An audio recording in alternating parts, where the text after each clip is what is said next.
The night I walked out of that restaurant, I already knew enough. Enough words, enough calculation, enough of the plan they thought was safely buried inside a language I was never supposed to understand. My name is Odalis Braswell. I am 62 years old. I spent 28 years as a DOJ-contracted federal court interpreter. French was my primary working language for 19 of those years. I sat 3 feet from defendants, witnesses, and attorneys in federal proceedings and translated every word with surgical precision. I know what deception sounds like in 2 languages. That night at dinner, I heard it in 1. My stepdaughter Lachelle had been seeing Lucien Marchand for 6 months. When she told me his parents were flying in from France specifically to meet us, I pressed my good dress and told myself to be open. Lachelle deserved that.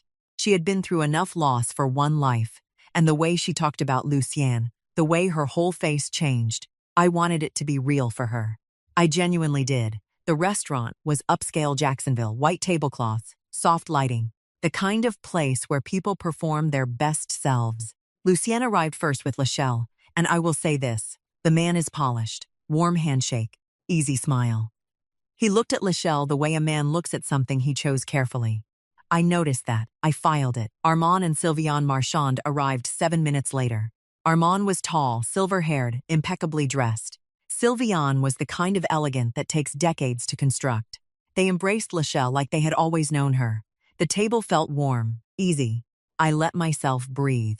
If you are watching this late at night and something already feels wrong to you, you are paying attention. Drop the time in the comments. I want to know who is up with me. Within 20 minutes, Sylviane began speaking to Armand in French. Softly at first. The way people do when they assume the conversation belongs only to them. I kept my face neutral. I reached for my water glass. I listened. She said Lachelle was perfect, more trusting than they anticipated. She said things were moving smoothly, smoother than expected. She mentioned paperwork and timing. She said once the marriage was established, everything afterward would become simpler, cleaner. She made a quiet joke about how some women sign documents faster when they think love is already settled. Then Armand said something low enough that I almost missed it. 18 months is safer. Nodded once. No conflict, she said softly. No unnecessary attention. By then, she will sign whatever is placed in front of her. I set my fork down, not from shock. I set it down the way I set down a pen after finishing a legal transcript. Deliberately, completely, with the full understanding that what came next required both hands free. I folded my napkin. I stood. I did not look at Lachelle. I did not look at Lucien. I looked at the space above the table, at no one and everyone, and I said 5 words. This marriage will not hold. Then I turned and walked out. Behind me, the table went silent. Not the silence of confusion, not offense. I know those silences. This was the silence of calculation. Someone rapidly assessing what just changed and what it would cost. I did not need to see Armand's face to know it was his silence. I had heard enough in that courtroom career to recognize the sound of a man running numbers in his head. I pushed through the restaurant door into the warm Jacksonville night and kept walking. My car was 3 rows back. I got in, started the engine, pulled onto the street. That is when my phone lit up on the passenger seat. Lachelle's name. Once. Twice. A 3rd time. I watched it and drove. I did not go to bed that night. I drove home, changed out of my good dress, and went straight to Darnell's study. Not because I had a plan yet, because that was the only room in the house where I could think without feeling like the walls were closing in. Darnell had been gone 3 years. I had kept his study exactly as he left it. His desk, his filing cabinet, the worn leather chair that still held the shape of him. I told myself I kept it because I was not ready. That night, I understood I had kept it because I was going to need it. I opened the bottom drawer of the filing cabinet. The folder was where it had always been: business correspondence, partial agreements, letters going back 11 years. I had looked through it once after the funeral, found nothing I could understand without a lawyer, and put it back. I had been grieving. I had trusted the wrong person to manage what I did not yet know how to read. I spread everything across the desk, and I read it differently this time. Not as a widow trying to understand paperwork. As a woman who had just heard a French conversation that told her exactly what kind of man Armand Marchand was. I pulled out a legal pad and did what my training built into me over 28 years. I wrote down every French sentence I had heard at that dinner table. word for word. The precision was not effort, it was reflex. I had transcribed federal testimony under pressure for nearly 3 decades. A dinner conversation in a quiet restaurant was nothing my memory could not hold. I made 2 columns: what I knew, what I needed to confirm. What I knew was enough to make my hands still on the desk. What I needed to confirm was going to take something more than a legal pad. I worked through the correspondence slowly. Most of it was what it appeared to be: 2 men building something together. The easy back and forth of a partnership that trusted itself. Darnell's handwriting in the margins. Small notes. Questions about shipments, market contacts, distribution timelines. His penmanship was careful and deliberate. The way he did everything. I had to stop twice. Not to cry, to breathe. There is a difference. Near the bottom of the folder, I found a letter I did not remember seeing before. It was from Armand, dated 2 weeks after Darnell's funeral. The others were warm. Even in business matters, Armand had always written the way he spoke, with that practiced European courtesy that made everything feel like friendship. This letter was different. The warmth was still there on the surface, but underneath it the language had shifted. Administrative, precise. It referenced what Armand called a mutual understanding going forward regarding the management and continuity of shared business interests. No specifics, no vague terms, just that phrase, mutual understanding. Sitting in the middle of a letter written to a dead man's widow who was too deep in grief to read the room. I read it twice, then I set it face down on the desk, not because I was finished with it, because I needed a moment before I let myself understand what it meant that this letter existed. That 2 weeks after I buried my husband, Armand Marchand had already put pen to paper. The study was quiet around me. Darnell's chair, Darnell's filing cabinet. Darnell's careful handwriting in the margins of documents that someone had been counting on me, never reading closely. I pulled the legal pad back toward me and picked up the pen. He knocked at 9:15 the next morning. I heard the knock and I knew before I opened the door. Slucia Marchand did not strike me as a man who let problems sit overnight without attempting to manage them. He was alone, no Armand, no Sylviane. Just him on my front step with a careful expression, concern wearing the costume of warmth. He was dressed simply, intentionally casual, the kind of casual that takes effort to construct. Mrs. Braswell, he smiled. I hope it's not too early, I wanted to come by. Last night, I think there was some tension, and I don't want that sitting between us. I stepped back from the door. Come in, I said. I was just making coffee. I did not apologize for the night before. I did not explain myself. I went to the kitchen, and he followed, and I felt him reading the house the same way I had read Armand's letters, looking for information in the details. I poured 2 cups and set one in front of him and sat down across the table. He talked. I let him. He said Lachelle was upset, but she would come around. He said his parents were traditional, and the dinner had perhaps felt more formal than he intended. He said he hoped we could start fresh.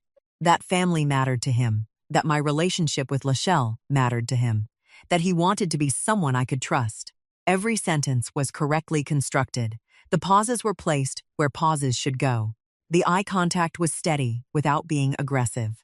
I had spent 28 years in federal courtrooms listening to people perform sincerity under pressure, and I recognized the architecture of it immediately. That did not mean I believed every pause was proof of guilt. I had been wrong about people before, but I had learned over the years that rehearsed warmth often revealed itself in the small adjustments. The moments when a conversation stopped moving the way someone expected. What I watched for was not what he said. It was the half-second recalibration when I did not respond the way he expected. When I nodded without warmth, he adjusted.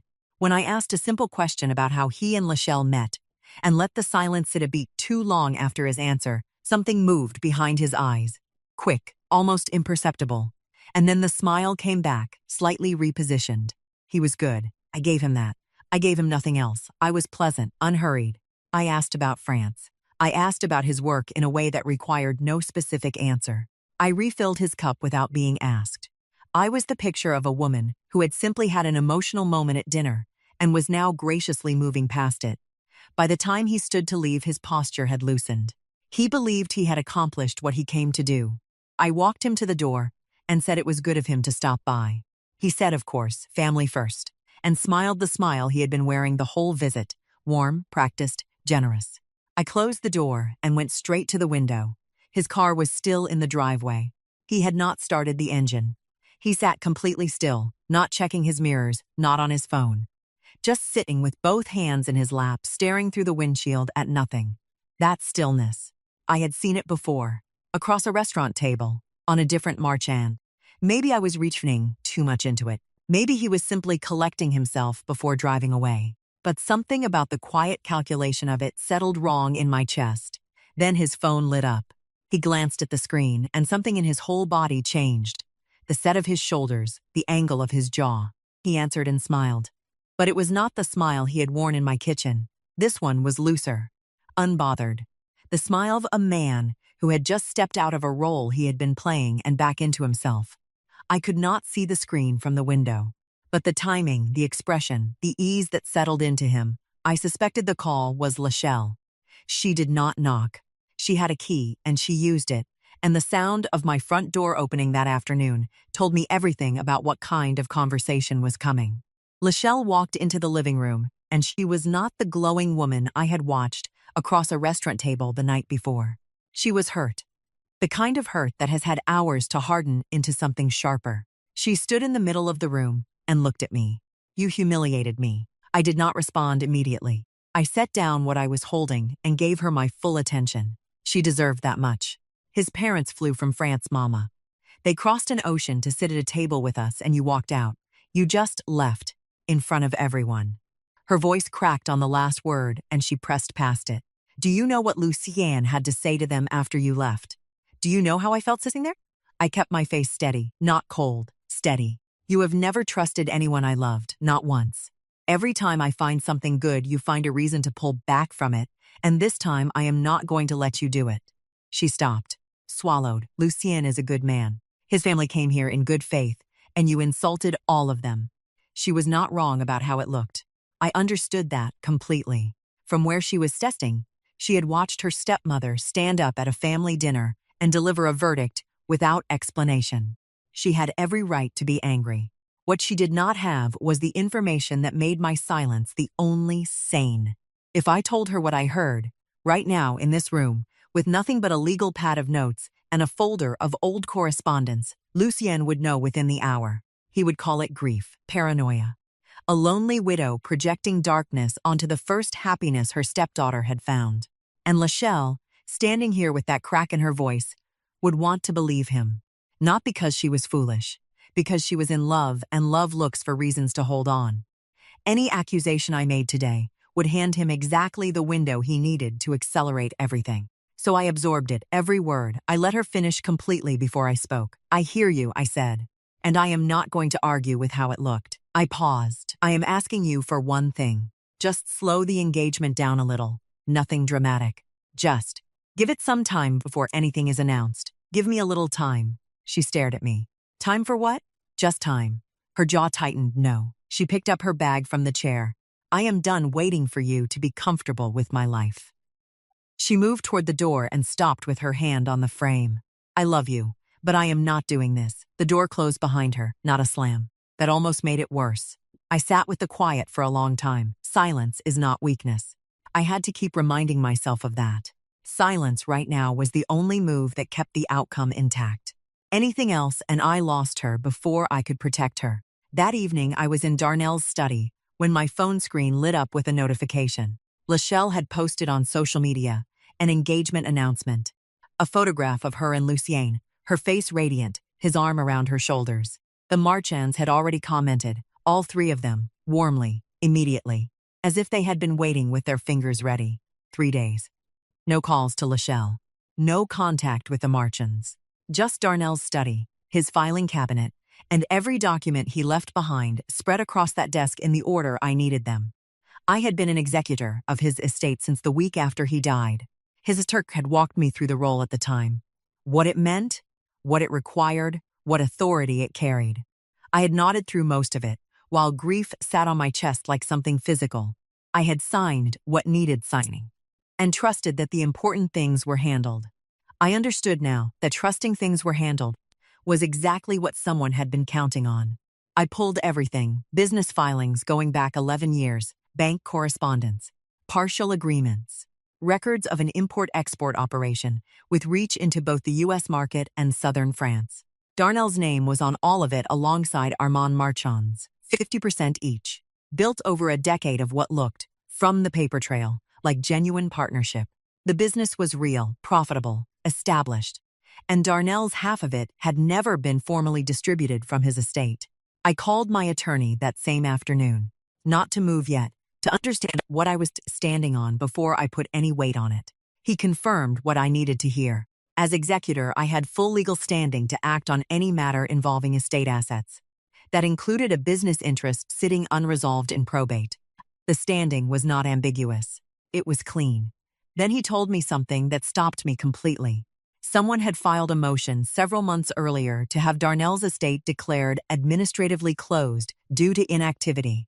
If the motion succeeded, recovering unresolved assets later could become significantly more difficult, especially a business interest that had been sitting untouched for years.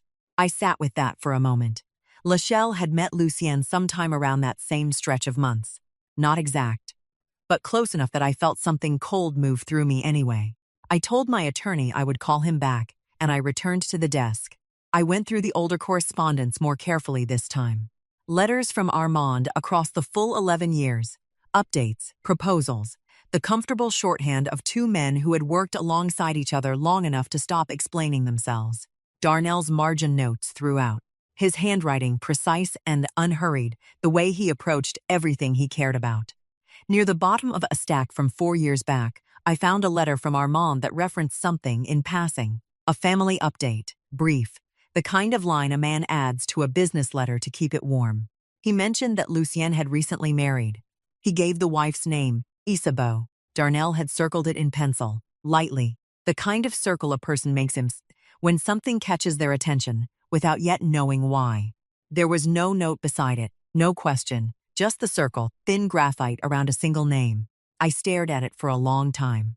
I did not know yet what it meant that Lucien Marchand had a wife named Isabeau. I did not know what Darnell had thought when he circled it. I did not know why the name felt like it mattered, but it had mattered enough for Darnell to mark it. And Darnell did not mark things without reason. I set the letter carefully to the side. Then I picked up the phone and called my attorney back. He answered on the second ring. I said 3 words. Stop that filing.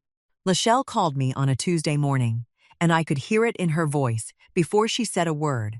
That particular brightness that comes when someone believes they have just been proven right. Sylvienne called me, she said. She wants to plan an engagement party. Within the month.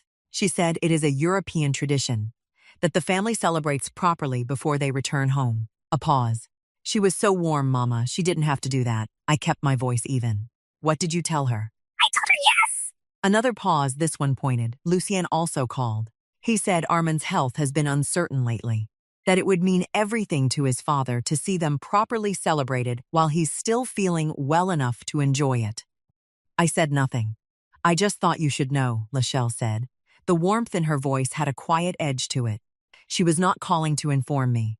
She was calling to show me that the people I had insulted at dinner had responded with grace and she wanted me to feel the difference. I hear you, I said. Thank you for telling me. After she hung up, I sat with the phone in my hand, and I understood exactly what had just happened. Not the engagement party, not Sylvienne's warmth or Lucien's story about his father's health. What I understood was the mechanism underneath all of it. Armand Marchand was not a man who accelerated without reason. He had built an 11-year business partnership on patience. He had waited 3 years after Darnell died before making his move. Patience was his natural operating mode. Something had disrupted that. 5 words across a restaurant table. He did not know what I knew. He could not be certain I had understood the French. But he was a careful man, and careful men do not ignore variables they cannot quantify. I had stood up and said something that could have meant anything, and that ambiguity was more dangerous to him than a direct accusation would have been. A direct accusation he could counter, uncertainty he could not control. So he was compressing the timeline, get the engagement locked publicly, build momentum that would be socially and emotionally difficult to reverse. Move the paperwork forward before whatever I suspected hardened into something actionable. Lucien's story about Armand's health was a tool, Nothing more. A way to wrap urgency in emotion, so Lachelle would push the timeline herself without needing to be asked twice. I noted it. A man who was genuinely unwell does not send his son to manage a dinner the morning after a family conflict. Armand Marchanty was not sick, he was strategic. What neither of them knew was that I'd already moved. The estate filing was blocked. My standing as executor was confirmed. And in 3 years of trusting the wrong people with Darnell's affairs, I had learned one thing clearly: I would not be slow again. Speed creates mistakes. I had seen it in federal proceedings more times than I could count. Pressure compresses judgment. When careful people are forced to move fast, they leave things behind. I intended to be there when something fell. I picked up the phone and called my attorney. He answered on the first ring. "The filing is handled," he said. "I know," I said. "I need something else now, the business. I need the full valuation. Every number. Everything." A brief pause on his end. "I'll get started today," he said. My attorney's office was quiet that morning. He had the documents spread across the conference table before I arrived. Organized, flagged, the way a man presents information he knows is going to land hard. I sat down and let him walk me through it. The business had been operating for 11 years. Import-export. American goods moving into southern French markets.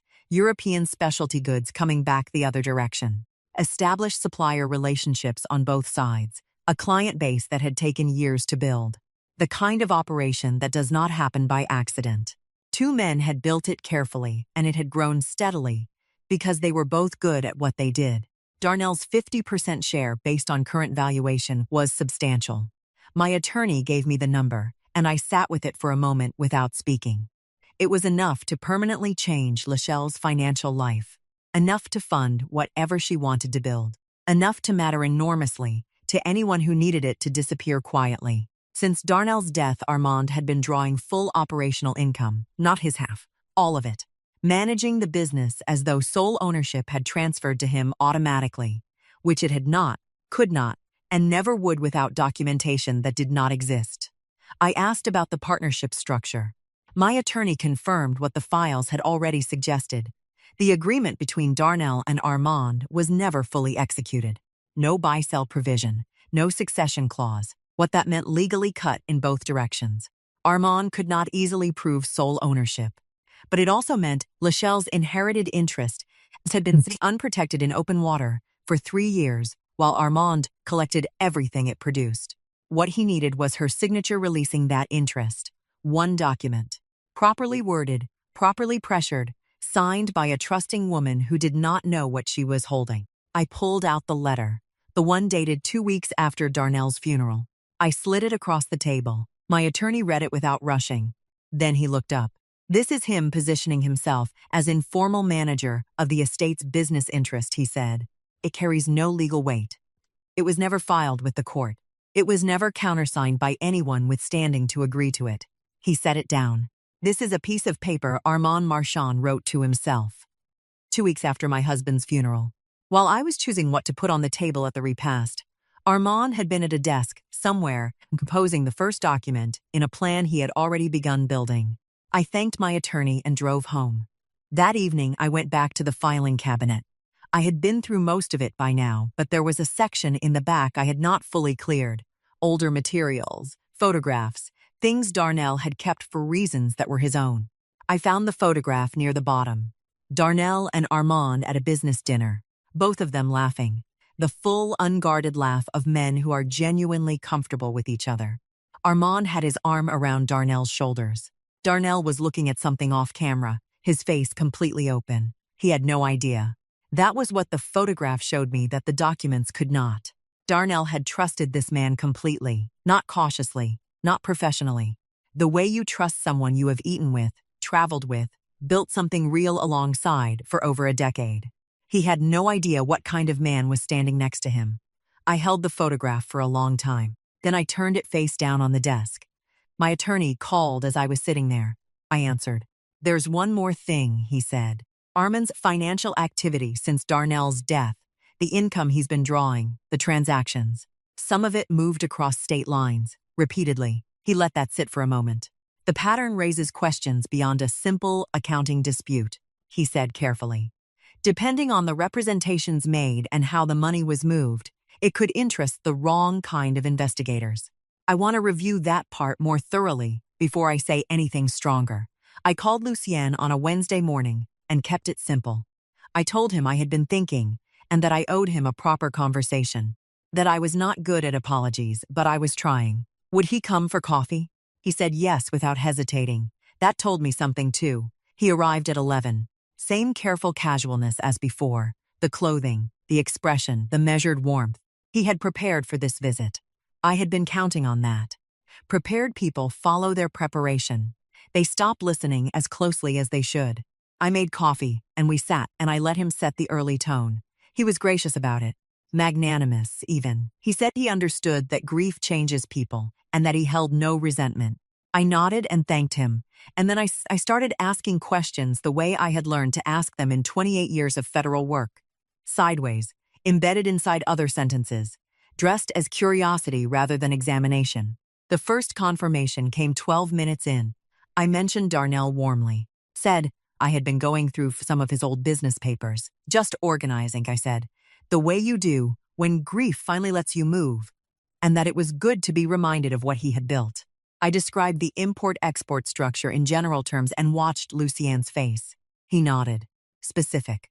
Comfortable. He said it sounded like a well-established operation and used a word, distribution reach, that does not come naturally to a man who learned about a business from his girlfriend's passing references. He caught himself a half-beat too late and smoothed it with a smile. I smiled back and moved on. The second confirmation came when I mentioned that the engagement felt like it was moving quickly and that I only raised it because I wanted to understand. Not object, just understand. A man in love with my daughter would have talked about her, about how certain he felt, about not wanting to wait. Lucien talked about timing, about how these things were easier to manage when the foundational paperwork was in order early. He used the word paperwork twice. The second time he heard himself and pivoted to something warmer, but the pivot was a fraction too smooth. I nodded again and refilled his cup. The third confirmation was the one that mattered most. I mentioned casually that I really needed to sit down properly with Darnell's estate attorney soon, that I had been putting it off, and things had a way of slipping through when you were not paying attention. Lucien went still, not long, less than 2 seconds. But I had spent nearly 3 decades measuring the pauses between words in high-pressure rooms, and I knew exactly what that particular stillness meant. He knew about the estate, the filing, the motion that was now blocked. He knew, and the mention of it had touched something he was working to keep covered. He recovered cleanly, said it was probably wise to get those things sorted, said he was sure Darnell had left things in good order. I agreed and walked him to the door. When I returned to the window, he was already on his phone, not sitting still the way he had the first visit, deciding, composing himself. This was different. He was talking before he had fully settled into the seat. His free hand was moving. His head was angled forward. This was not a man deciding what to report. This was a man reporting something that could not wait. I noted the time. Then I went back to the desk. My attorney called Thursday morning, and I sat down before he finished his first sentence. The picture was complete. Lashley Braswell was the legal heir to 50% of a business her father had spent 11 years building. It had never been formally distributed from his estate. It had never been signed away. It had never been forfeited. It had simply sat, unresolved, unprotected, generating income that Armand Marchand had been collecting in full since the week Darnell's obituary ran in the paper. My attorney walked me through the numbers carefully. The valuation, the income drawn, the paper trail of a man who had operated with complete confidence that no one who mattered was paying attention. He had been right about that. For 3 years he had been exactly right. I had been the executor of Darnell's estate since the week after he died. I had signed the paperwork. I had accepted the responsibility.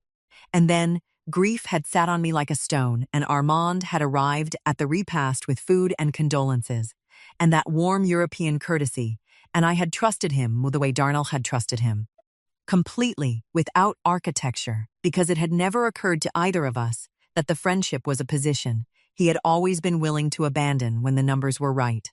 I did not perform guilt about that. Guilt was a weight I could not afford right now. What I did instead was corrected. I thanked my attorney and told him to prepare a formal summary. Every number, every finding, clean enough that anyone reading it would understand exactly what had been taken and from whom. Then I sat at Darnell's desk and I built the package, business filings, the blocked estate motion, the attorney's formal summary, the verbatim transcript of every French sentence I had heard at that restaurant, typed cleanly, my DOJ federal interpreter credentials attached to the front page as context for my professional fluency and transcript methodology. I had prepared transcripts like this in federal proceedings for 19 years. This one carried weight. I stacked everything in order and sat looking at it. The conversation ahead was the most important one I had ever prepared for. Not because I did not know what to say. I knew exactly what the documents said and what they meant. The preparation was about something more specific than content. It was about delivery. If I called Lachelle, she would hear my voice, and she would feel the weight of it before I said O's word, and she would call Lucienne. I knew my daughter. When she was frightened, she reached for the thing she believed was keeping her safe. Right now, that thing was him.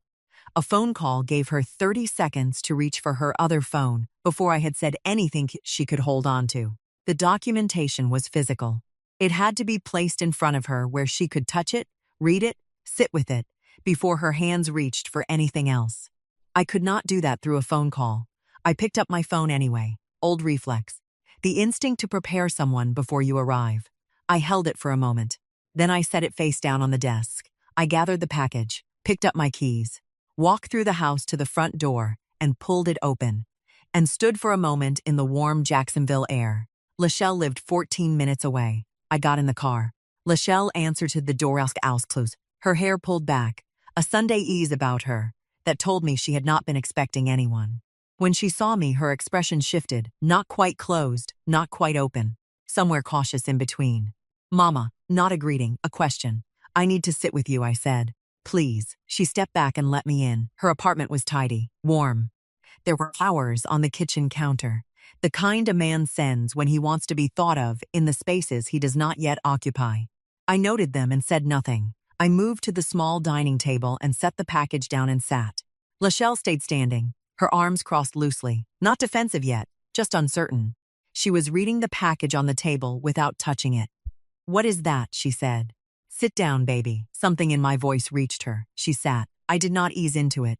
I had decided on the drive over that easing in was a kindness that would cost too much. So I told her, directly, from the beginning. I told her what I had heard at that dinner table in French.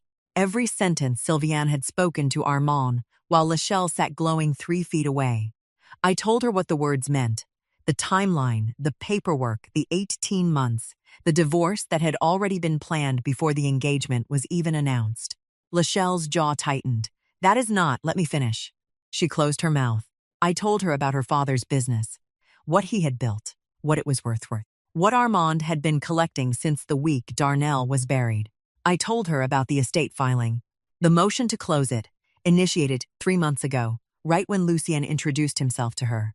I told her what her signature on a marriage document would have allowed Lucien to place in front of her, and what she would have been releasing without knowing she held it. She was shaking her head slowly before I finished. You have never wanted this for me. This is about you not being able to. Your father built this for you. I kept my voice at level. I am not asking you to believe me. I am asking you to read what he signed. I slid the first document toward her and waited. The room went quiet in the way rooms do when something irreversible is about to happen. Lachelle looked at me for a long moment. Then she looked down at the document. Her hands came off her lap and she pulled it closer, slowly, like she was not fully deciding to, like her hands had made a choice her mouth had not agreed to yet. I watched her read. I watched the resistance first. The tight set of her shoulders, the way she held herself slightly away from the page, as though proximity meant agreement. Then the slowing, her eyes moving more carefully, stopping, going back. Then something changed in her face, not collapse, not tears. Something quieter and more permanent than either of those. The specific shift of a person whose understanding of something has just been rebuilt from the ground up and will never reassemble the way it was before. I did not name what I saw. I did not reach for her hand. I just sat with her in it and let it be what it was. That was when her phone lit up on the table between us. Lucien's name on the screen. Lachelle looked at it. I looked at it. Neither of us spoke. Lachelle looked at the phone for 3 full seconds before she picked it up. She answered without putting it on speaker. I did not move. I sat across the table with my hands folded, and I watched her face the way I had watched witnesses in federal proceedings, reading what the body said when the mouth was trying to say something else. Lucien's voice was warm. I could hear the tone of it from where I sat, not the words, just the register. Easy, unhurried. The sound of a man who did not yet know what was sitting on the table. Lachelle looked down at the documents in her lap, then she asked him, quietly, no accusation in it, just woman's, asking a simple question to a man she was supposed to marry. Did your father and my father have a business together? The pause was brief, maybe 4 seconds. But I had spent decades in rooms where 4 seconds of silence after a direct question told you everything the answer was going to try to hide. He recovered. I could hear the shift in his tone even from across the table. Warmer suddenly, more careful. He said something. Lachelle's expression did not change. She said, "You're saying you don't know anything about it." He said more. She listened. Her eyes moved to the window and stayed there. The particular stillness of a person who is listening not to be persuaded, but to confirm something they have already understood. Then he said Odalis' name. I could hear it clearly. And the sentence around it, the framing of it, had the shape of a man redirecting. Lachelle's jaw tightened almost imperceptibly. She looked at me while he spoke, not for reassurance, not with accusation.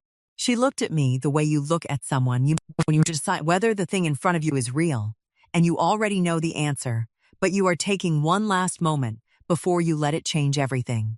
I held her gaze and said nothing. She looked back at the table, at the document with Darnell's name on it, at the letter where Armand had referenced a name in passing, and Darnell had circled it in pencil and said nothing beside it. She said the name, Isabeau.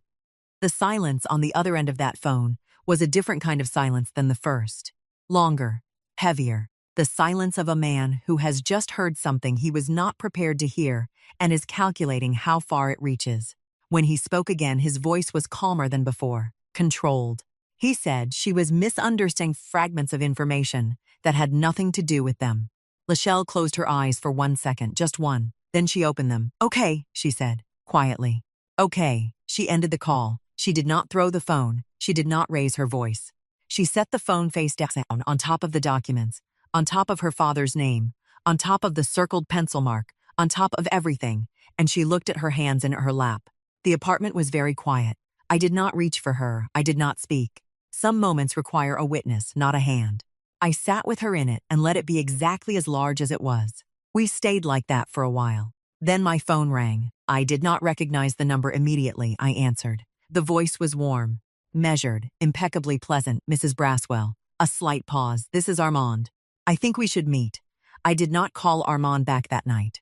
I let him wait the way he had let Darnell's estate wait, with patience and the quiet confidence of someone who understood that time was a tool and right now it belonged to me. What I did instead was call Raymond Ossie.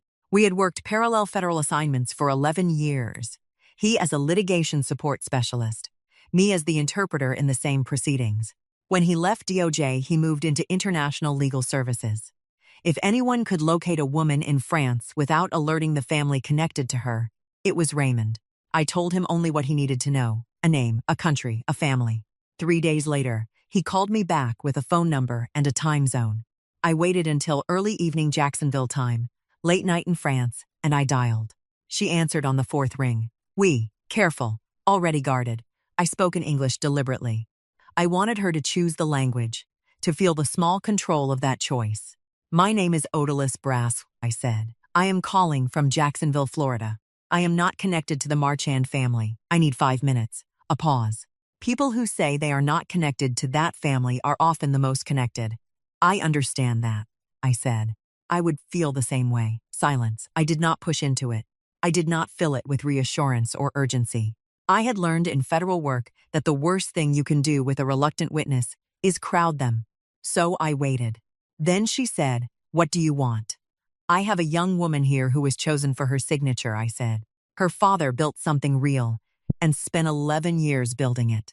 I want to make sure she keeps what he left her.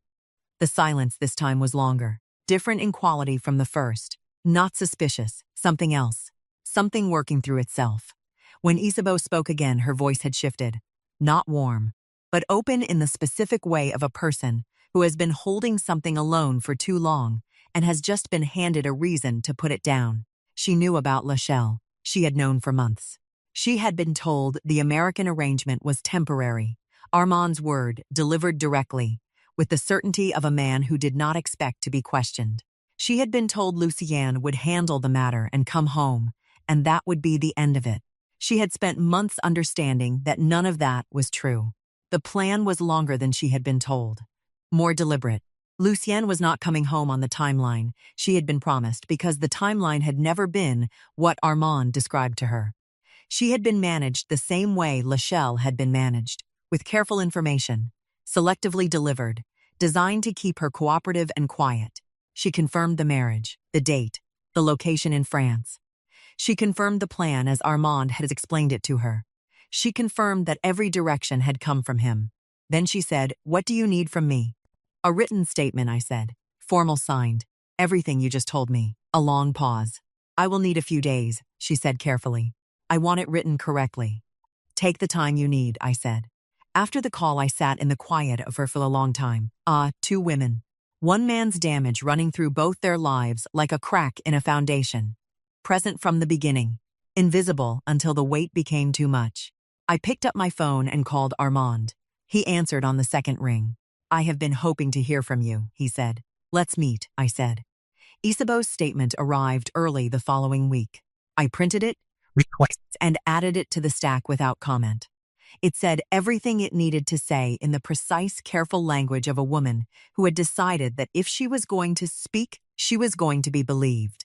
Dates, conversations, Armand's exact instructions as she had received them, the timeline she had been given, and the ways it had been quietly revised without her knowledge. It was thorough, it was damning, and it was signed. I spent the next 2 days at my attorney's office. We organized everything in sequence. The way evidence is organized when it is meant to tell a story that cannot be interrupted or reframed. The partnership records establishing Darnell's 50% interest. The documentation of Armand's unilateral financial activity since Darnell's death, every transaction, every income draw, the pattern of a man treating shared property as his own across multiple states and over 3 years. The estate filing motion, its initiation date, and the timeline connecting it to Lucienne's first contact with Lachelle. Isabeau's signed statement. The verbatim Didn transcript with my DOJ federal interpreter credentials attached as context for my professional fluency and transcript methodology. I had submitted work product in federal proceedings for 19 years. I knew what held and what didn't. This held. My attorney flagged one additional point while we were reviewing the financial records. Lucien Marchand was still legally married to Isabeau in France. Any attempt to formalize a legal marriage to Lachelle, while that marriage remained active, would have exposed to significant legal scrutiny and immediately complicated the enforceability of any marital or financial agreements connected to the estate interest. The structure of the plan became clearer after that. The engagement itself had value long before an actual legal marriage certificate ever existed. Public commitment, emotional trust, shared financial paperwork signed under the assumption that a legitimate marriage was approaching. A woman in love does not always stop to ask why a document is arriving early, if she believes a wedding is already inevitable. That was the opening they had been building toward. The signature. The release of interest. The quiet transfer of what Darnell built. They had been counting on no one looking closely enough before the pressure and momentum carried everything forward. I sat with that for a moment, not with satisfaction, with the particular steadiness of a woman who has confirmed that the ground she is standing on is solid, and the ground the other side is standing on is not. I did not over-prepare emotionally for the meeting. Emotion in a room like the one we were walking into was a liability, something the other side could grab and redirect. I had watched it happen in proceedings too many times to make that mistake. What I brought to that table would be precision, sequence, and 28 years of knowing exactly how to present material that does not need embellishment. I prepared Lachelle the same way. I told her what would be on the table and what each item meant. I told her the Marchans would likely open with something that sounded reasonable, a settlement frame, a concession, the language of men who believe they can still negotiate their way to a partial win. I told her to let them finish. I told her to let the documents speak. She listened to all of it without interrupting. When I finished, she was quiet for a moment. Then she said, "I just want to be in the room." "You will be," I said. "You have every right to be." The morning of the meeting, my phone rang at 7:40. "Lachelle, I want to be there," she said. "I know," I said. "Come." The conference room at my attorney's office had no windows facing the street. 4 walls, a long table, overhead lighting that made everything look exactly like what it was. I had asked for that specifically. No view, no softness, nothing that gave the room a mood it had not earned. Armand arrived first. He walked in the way he did everything.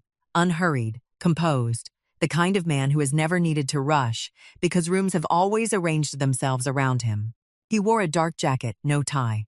The studied casualness of someone who wanted to signal that this was a conversation between reasonable people, not a confrontation. He shook my attorney's hand. He nodded to me with something that resembled warmth.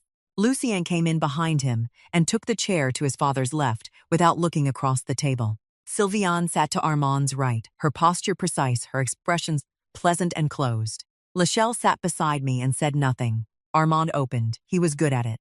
He acknowledged that there had been some confusion around the business structure following Darnell's passing. He said he had always intended to formalize things properly when the timing was right.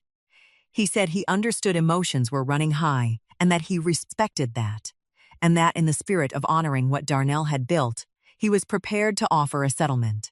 Modest, clean, something that let everyone move forward without ugliness. He folded his hands on the table and looked at me with the expression of a man who has just been more than fair.